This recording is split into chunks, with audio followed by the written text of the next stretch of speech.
जी स्वागत है साढ़े सारे दर्शकों का अज एक बार फिर तो मैं कविता सिंह ते स्टडी वीज़ा एक्सपर्ट नूं लैके हाज़र हाँ जी। कैनेडा जिन्ने भी स्टूडेंट्स इस वारी रिफ्यूजल आई है जी काफ़ी परेशान हैगे ने, तो उन्होंने वास्ते हुण नैक्सट स्टैप की रहना चाहिए हैगा ये असीं डिस्कस करांगे। And study visa expert mister Pradeep Balyan साडे नाल वैसटर्न ओवरसीज़ तो बहुत ही चंगे साडे मित्र भी हैगे ने ते हर वारी साडे शो का हिस्सा भी बनते हैं बिकॉज स्टूडेंट्स काफ़ी ज़्यादा इन्हों पसंद करते हैं जी। यही रीजन है कि बार बार इन्हों असीं इत्थे इनवाइट करते ताकि फ्री दी कंसल्टेंसी तुहानूं बैठे बिठाए घर भी मिल सके साडे प्रोग्राम के जरिए। सो सर सत श्री अकाल जी एंड स्वागत है साडे अज दे शो दे विच। थैंक यू, सत श्री अकाल जी। सर कैनेडा बहुत ज़्यादा रिफ्यूजल आजकल सामना करना पै रहा है, न्यूज़ भी यही आ रही है कि बच्चे दे रिफ्यूज हो गया जी कैनेडा का वीज़ा। रीजन कई सामने आ रहे हैं, चाहे असीं एकेडमिक स्कोर की गल कर लीए वो रीजन दिता जा रहा है या फिर किते फाइनैंशियल कंडीशन नूं लैके या फिर पर्पज ओनली लिख दिता जाता है। तो एक जिहड़ा मेन रीजन सामने आया मिसिंग मार्कशीट। सो एक होर कारण कि तुसी स्टडी कंप्लीट करन तो बाद कैनेडा तो वापस नहीं आओगे। ये सारे रीजन जिहड़े कि मोस्टली सामने आ रहे हैं। कारण की है कि एम्बेसी किस स्टूडेंट को किस तरह का रिजेक्शन देके इनकार कर रही है, रीजन देके यहाँ पे डिपेंड करता है। ठीक है, मार्केट में बहुत रिफ्यूजल्स आ रहे हैं, हमारे पास भी काफ़ी नामी ग्रामी कंपनी जिसको बोलते हैं उनके रिफ्यूजल्स पहुँच रहे हैं और उसके पीछे कविता कई रीजन है। जैसे आपने अभी बताया है कि भाई रीजन्स ये हैं, हम इस पे ना डीपली डिस्कस करेंगे कि भाई इन जो रीजन से कैसे बचा जा सकता है। देखिए पहले लिखा होता है, जैसे आपने बताया कि भाई प्रपोज स्टडी का मतलब यहाँ पे ये है कि भाई जो आपकी प्रीवियस एजुकेशन है और जो आगे फर्दर पढ़ने जा रहे हैं वो मैच नहीं कर रही है। अब देखिए एक बच्चे के पास कॉमर्स है, कॉमर्स में सब्जेक्ट्स क्या हैं? इकोनॉमिक्स है, बिजनेस है, अकाउंट्स है, इंग्लिश है, ये मेजर सब्जेक्ट्स हैं। या फिर मेडिकल वाला है, फिजिक्स केमिस्ट्री बायो है, non medical physics chemistry math है। तो प्रपोज स्टडी का मतलब ये है कि भाई जो आगे जो स्टडी वो पढ़ने जा रहे हैं वो रिलीवेंट होनी चाहिए, रिलीवेंट नहीं है। अब रिलीवेंट नहीं है मीन्स एक बच्चा जिसके पास नॉन मेडिकल है वो आईटी, इलेक्ट्रिकल, मैकेनिकल, सिविल ये सारे कोर्स कर सकता है। लेकिन देखना ये होता है प्रपोज स्टडी में भी कि भाई वो वाला कोर्स नहीं ले भी रहा है तो भी रिफ्यूजल आ रही है। अच्छा। अब देखना ये है नॉन मेडिकल वाला बच्चा आईटी, इलेक्ट्रिकल, मैकेनिकल, सिविल ये सारे कोर्स कर सकता है। इसी तरीके से मेडिकल वाला नर्सिंग या फिर हेल्थ साइंस, पैरामेडिकल्स, ठीक है, अर्ली चाइल्डहुड या फिर क्या नाम है मेडिकल से रिलेटेड और जो सारे कोर्स हैं वो सारे कर सकता है।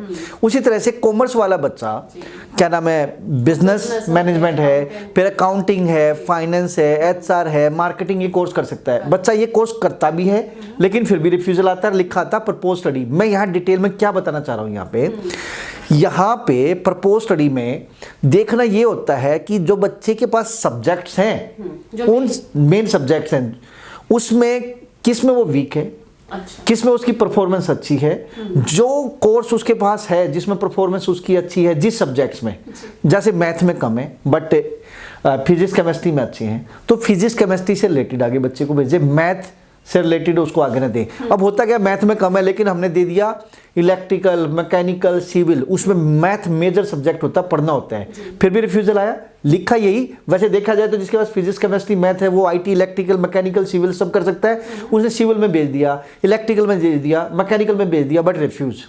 देखना यही होगा प्रपोज स्टडी के हिसाब से कि भाई इसके जो प्रीवियस सब्जेक्ट्स हैं मेजर सब्जेक्ट्स में किस में उसके स्ट्रॉन्ग मार्क्स हैं, उस हिसाब से उसको आगे भेजा जाए। और एसओपी, अगर एसओपी लगती है जैसे जनरल में, ठीक है, या फिर क्या नाम है एसडीएस में भी लगा सकते हैं बच्चे का पहले रिफ्यूजल है, या यूनिवर्सिटी कैटेगरी में उसमें भी लगा सकते हैं। तो प्रपोज स्टडी का मतलब यही है कि आप बच्चे यूनिवर्सिटी एम्बेसी को ये श्योर करो कि भाई ये जो स्टडी वो करने जा रहा है रियली में उससे मैच करती है और कहीं ना कहीं इसको आगे उसका बेनिफिट होगा। अब ये केस टू केस बात करती है, हर एक बच्चे पर अलग अलग डिपेंड करता है कि कौन सा कोर्स बच्चा करने जा रहा है और उससे रिलेटेड आगे उसको फर्दर हम भेज रहे हैं तो पूरा जस्टिफिकेशन हमें देनी चाहिए। अब एक बच्चे के पास, दूसरा मैं प्रपोज स्टडी की बात करूंगा क्योंकि ये बहुत डीपली क्वेश्चन है, हर तीसरा बच्चा इस चीज से प्रभावित है, इफेक्टिव है रिफ्यूजल्स लेके कि जिसमें ये प्रपोज स्टडी लिखी आती है। बच्चे के पास इकोनॉमिक्स में नंबर कम है, ठीक है, तो हमने ऐसा क्यों देना है जिसमें मेजर आगे इकोनॉमिक्स पढ़ा जाए, ठीक है, तो ये चीजें आपने देखनी जरूरी है। छोटा सा एग्जाम्पल, यानी एक कंसल्टेंट ने देखना है और कौन देखेगा जी? ये स्टूडेंट तो कोई गलती नहीं है ना। तो रिसर्च करेगा ही करेगा। इसके अलावा अपनी एजेंट्स को भी डीपली स्टडी करनी पड़ेगी। मेरे पास 2 स्टूडेंट्स हैं, बट आगे चलो बाद में बात करेंगे स्टूडेंट्स की। दूसरा आता है कि भाई मिसिंग मार्कशीट। मिसिंग मार्कशीट दूसरा एक रीजंस लिखा आता है। जब हम ऑनलाइन फाइल लगाते हैं, ऑनलाइन फाइल लगती है जैसे एसडीएस की, तो गलती से कंसल्टेंट एजेंट जो भी आप बोलोगे वो डॉक्यूमेंट पूरे अपलोड नहीं करते। डॉक्यूमेंट अगर मार्कशीट अपलोड नहीं हुई तो मिसिंग मार्कशीट आ गई लिखी हुई, ठीक है। उसमें स्टूडेंट का नुकसान, स्टूडेंट का नुकसान है, स्टूडेंट का कोई कसूर नहीं है। तीसरा लिखा होता है कि भाई आपकी इकोनॉमिकल पोजीशन, ठीक है। इकोनॉमिकल पोजीशन का मतलब ये है जब आप फॉर्म भरते हो, एक्स्ट्रा डॉक्यूमेंट तो कोई जाता नहीं एसडीएस में और यूनिवर्सिटी कैटेगरी में, हाँ जनरल में जाते हैं। तो एसडीएस में और यूनिवर्सिटी कैटेगरी में आप जब आप डॉक्यूमेंट लगाते हो तो जब फाइल बनाते हो तो कोई भी ऐसा डॉक्यूमेंट नहीं लगता पेरेंट्स का कि जिससे उसका इकोनॉमिक पोजीशन शो हो, चाहे वो फंडिंग है, चाहे वो उसकी क्या नाम है उनकी पेरेंट्स की आईटीआर है, लेकिन हाँ जनरल में लगती हैं।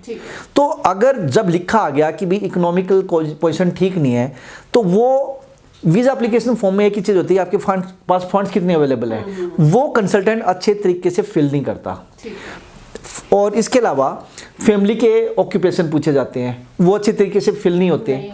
अब एक बच्चे की ट्यूशन फीस, लिविंग कॉस्ट तकरीबन ट्यूशन फीस $16,000 से $18,000 है। $10,000 उसकी लिविंग कॉस्ट है। अगर मैं 18 और 10 मतलब $18,000 सपोज करो ट्यूशन फीस है, $10,000 लिविंग कॉस्ट है, 28 तो यही हो गया। $2,000 हम एयर फेयर मानते हैं, मतलब $30,000 हो गया। एक साल में बच्चे का खर्चा खाने का, पीने का, रहने का, ट्रैवलिंग का और इसके अलावा ट्यूशन फीस का $30,000 हो गया सपोज करो। बच्चा 2 साल के कोर्स में जा रहा है तो कितना हो गया 60। 3 ईयर के कोर्स में जा रहा है कितना हो गया $90,000। $90,000 बच्चे का खर्चा होना है 3 साल में, 2 साल में 60,000। अब जब जहां पे लिखा होता है ट्यूशन फीस ये है, रूम एंड बोर्ड ये है, वीजा एप्लीकेशन फॉर्म की बात कर रहा हूं मैं, जहां पे लिखा होता है इकोनॉमिकल पोजीशन ठीक नहीं है, तो वहां पे लिखा होता है फंड्स अवेलेबल। फंड्स अवेलेबल में अगर आप सिर्फ $10,000 लिखोगे, $15,000 लिखोगे, $20,000 लिखोगे, जहां पे एक साल में बच्चे का खर्चा है $25,000 से $30,000 है, 3 साल में वही $75,000 से $90,000 है, और वहां पे फंड्स अवेलेबल वहां सिर्फ $30,000 आते हैं, तो भी रीजंस होते हैं। तो यहाँ पे ठीक है डॉक्यूमेंट कोई एम्बेसी में नहीं लगता, बट बच्चे को ये चीज समझनी होगी और एजेंट को भी समझनी होगी कि वो अपने सारे डॉक्यूमेंट एक बार एज एन एविडेंस कंसल्टेंट को दे ताकि एक्यूरेट इंफॉर्मेशन हाई कमीशन में जाए। तीसरी रीजन ये होता कि भाई आप ठीक है कि भाई क्या नाम है इकोनॉमिकल पोजीशन ठीक नहीं है।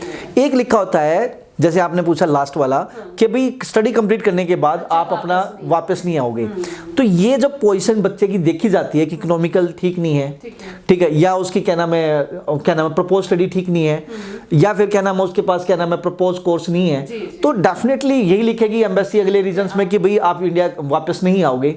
तो वहां पे बच्चे को ठीक एसओपी स्टेटमेंट ऑफ पर्पस में ये लिख के देना होगा कि उसके सोशल टाइप्स इंडिया से हैं, वो इमोशनली इंडिया से अटैच है।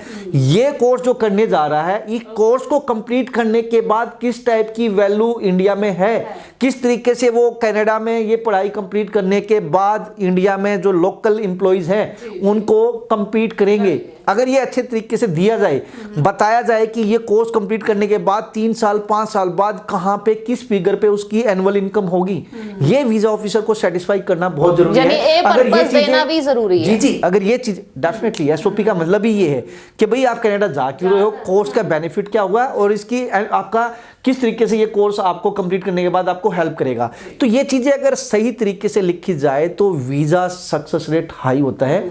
तो मैं I will request to all of दो स्टूडेंट जो इस टाइप के स्टूडेंट्स हैं जो मतलब अपनी रिजेक्शन लेके बैठे हैं, कम टू अस, एक बार आइए, आप अपनी प्रीवियस फाइल की फोटोकॉपी जरूर लेके आइए, प्लस में अपना क्या नाम है रिफ्यूजल लेटर लेके आइए। बहुत से स्टूडेंट्स हैं जिनके इस टाइप के स्टूडेंट्स के हमने वीजे लिए हैं। छोटा सा एग्जांपल, कल मैं चंडीगढ़ ऑफिस में होशियारपुर से एक लेडी आती है अपनी स्टूडेंट के साथ, अपने बेटे के साथ। उस बच्चे का 2 बार रिफ्यूजल, कनाडा 2 बार रिफ्यूजल होने के बाद, जिसमें उसके मैथ में ऑलरेडी तकरीबन 35 या 40 नंबर है, सिर्फ मैथ में 40 नंबर से नीचे। रीजन कैसे? रीजन तो यही थे जो हमने डिस्कस किए। जी, 2 बार रिफ्यूजल था, प्राइवेट कॉलेज में उसका अप्लाई किया डिप्लोमा सर्टिफिकेट में, हमने गवर्नमेंट कॉलेज कोनेस्टोवा कॉलेज में उस बच्चे का अप्लाई किया एंड आज वो लेडी बहुत खुश है, बहुत ज़्यादा खुश है। उस बच्चे का तीसरी बार हमने वीज़ा लिया है, 2 बार वो ऑलरेडी रिफ्यूज था। एक एग्जांपल और दूंगा, दिल्ली से एक स्टूडेंट आता है मेरे पास, इकोनॉमिक्स में सिर्फ 35 नंबर है, इकोनॉमिक्स में 35, और बच्चा 8 का है, 8 का, जिसमें बच्चे के पास हमने एक चीज़ देखी, देखो यहाँ सोचने वाली बात है, हमने 8 वाला बच्चा क्या करेगा, इकोनॉमिक्स के हिसाब से तो हम उसको बिजनेस में भेज सकते हैं, लेकिन इकोनॉमिक्स में 35 नंबर है, अगर मैं उसको बिजनेस में भेजता हूँ फिर वो रिफ्यूजल आती है। मेजर सब्जेक्ट देखते हैं तो उसके पास मेजर सब्जेक्ट अच्छे निकलते हैं। एडिशनल सब्जेक्ट्स में स्टूडेंट्स का देखता हूँ तो वो होम साइंस है, home science related to kitchen होता है, कुलिनरी आर्ट से रिलेटेड होता है, हॉस्पिटलिटी से रिलेटेड होता था। हमने बैचलर्स में अगर मैं डिप्लोमा में डालता शायद तब भी उसका रिफ्यूजल आ जाता। एस्केंडा कॉलेज जो कि वैंकूवर में है, मैंने बैचलर इन हॉस्पिटलिटी मैनेजमेंट उसका डाला and student got the visa. तो ये सारी चीजें अगर हम वर्क करते हैं तो डेफिनेटली स्टूडेंट का वीजा लगता है। अगेन मैं रिक्वेस्ट करना चाहूंगा, जो भी स्टूडेंट इस टाइप से परेशान है, बच्चे का रिफ्यूजल आ गया है, बार बार अटेम्प्ट करने के बाद भी उसका वीजा नहीं आ रहा है, कम टू मी।